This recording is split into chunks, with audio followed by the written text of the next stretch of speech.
സെൻകുമാറിനെതിരെ നിയമസഭയിൽ രൂക്ഷ വിമർശനമുയർത്തി മുഖ്യമന്ത്രി പിണറായി വിജയൻ. പ്രതിപക്ഷം പോലും ഉന്നയിക്കാത്ത കാര്യങ്ങളാണ് സെൻകുമാർ ഉന്നയിക്കുന്നത്. സെൻകുമാർ രാഷ്ട്രീയം കളിക്കുകയാണ്. DGP സ്ഥാനത്തിരിക്കുന്നവർക്ക് യോജിക്കാത്ത കാര്യങ്ങളാണ് സെൻകുമാർ ചെയ്യുന്നതെന്നും മുഖ്യമന്ത്രി പറഞ്ഞു. നിയമസഭയിൽ പ്രതിപക്ഷത്തിന്റെ അടിയന്തര പ്രമേയ നോട്ടീസിന് മറുപടി പറയുകയും മുഖ്യമന്ത്രിയുടെ പരാമർശം അടിയന്തര പ്രമേയ നോട്ടീസിന് അവതരണാനുമതി നിഷേധിച്ചതിനെ തുടർന്ന് പ്രതിപക്ഷം നിയമസഭയിൽ നിന്നും ഇറങ്ങിപ്പോയി. വിവരങ്ങളുമായി ഷീജ ചേർന്നുണ്ട്. ഷീജ, വിശദാംശങ്ങൾ.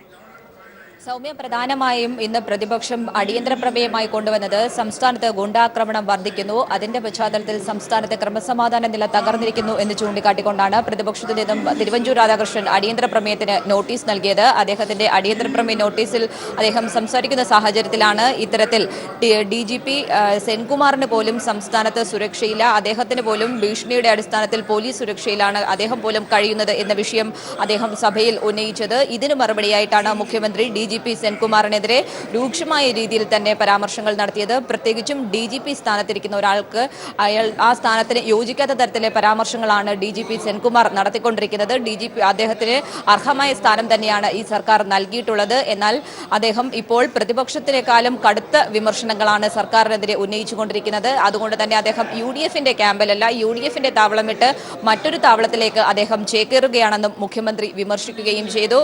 അതോടൊപ്പം തന്നെ പ്രതിപക്ഷത്തിന് സെൻകുമാറിനെ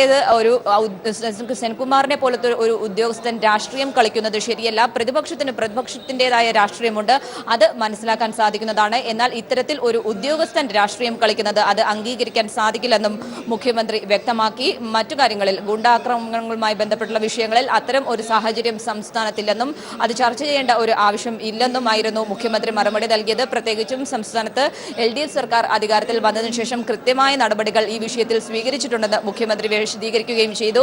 171 പേർക്കെതിരെയാണ് സംസ്ഥാനത്ത് നിലവിലിപ്പോൾ സർക്കാർ കാപ്പ ചുമത്തി കേസ് രജിസ്റ്റർ ചെയ്തിട്ടുള്ളത്. കഴിഞ്ഞ സർക്കാരിന്റെ കാലത്ത് ജനകീയ സമരങ്ങളിൽ പങ്കെടുത്തവർക്കെതിരെയാണ് കാപ്പ ചുമത്തിയിട്ടുണ്ടെങ്കിൽ ഈ സർക്കാരിന്റെ കാലത്ത് അത്തരത്തിൽ ഒരു ആക്ഷേപം വന്നിട്ടില്ലെന്നും മുഖ്യമന്ത്രി സഭയിൽ വ്യക്തമാക്കി. ഈ സാഹചര്യത്തിൽ സംസ്ഥാന സർക്കാർ ശിക്ഷാ ഇളവ്, അതായത് തടവുകാർക്ക് ശിക്ഷാ ഇളവ് നൽകുന്നതുമായി ബന്ധപ്പെട്ട് തെറ്റിദ്ധാരണജനകമായ വാർത്തകളാണ് വരുന്നത്. ആർക്കും അനധികൃതമായി ഒരു ശിക്ഷാ ഇളവ് നൽകാൻ സംസ്ഥാന സർക്കാർ തീരുമാനിച്ചിട്ടില്ല. അർഹിക്കുന്നവർക്ക് മാത്രമാണ് അത്തരത്തിൽ ശുപാർശ നൽകാൻ സർക്കാർ തീരുമാനിച്ചിട്ടുള്ളത്. ഈ കൂട്ടത്തിൽ TP കേസിലെ പ്രതികൾ ഉണ്ടോ എന്നുള്ളത് വ്യക്തമാക്കണമെന്ന് തിരുവഞ്ചൂർ ആവശ്യപ്പെട്ടു. ഈ സാഹചര്യത്തിലാണ് TP കേസിലെ പ്രതികൾക്ക് ശിക്ഷാ ഇളവ് നൽകുന്നവരുടെ പട്ടികയിൽ അവർ ഉൾപ്പെട്ടിട്ടുണ്ടോ എന്നുള്ളത് തനിക്ക് കൃത്യമായി പറയാൻ സാധിക്കില്ല.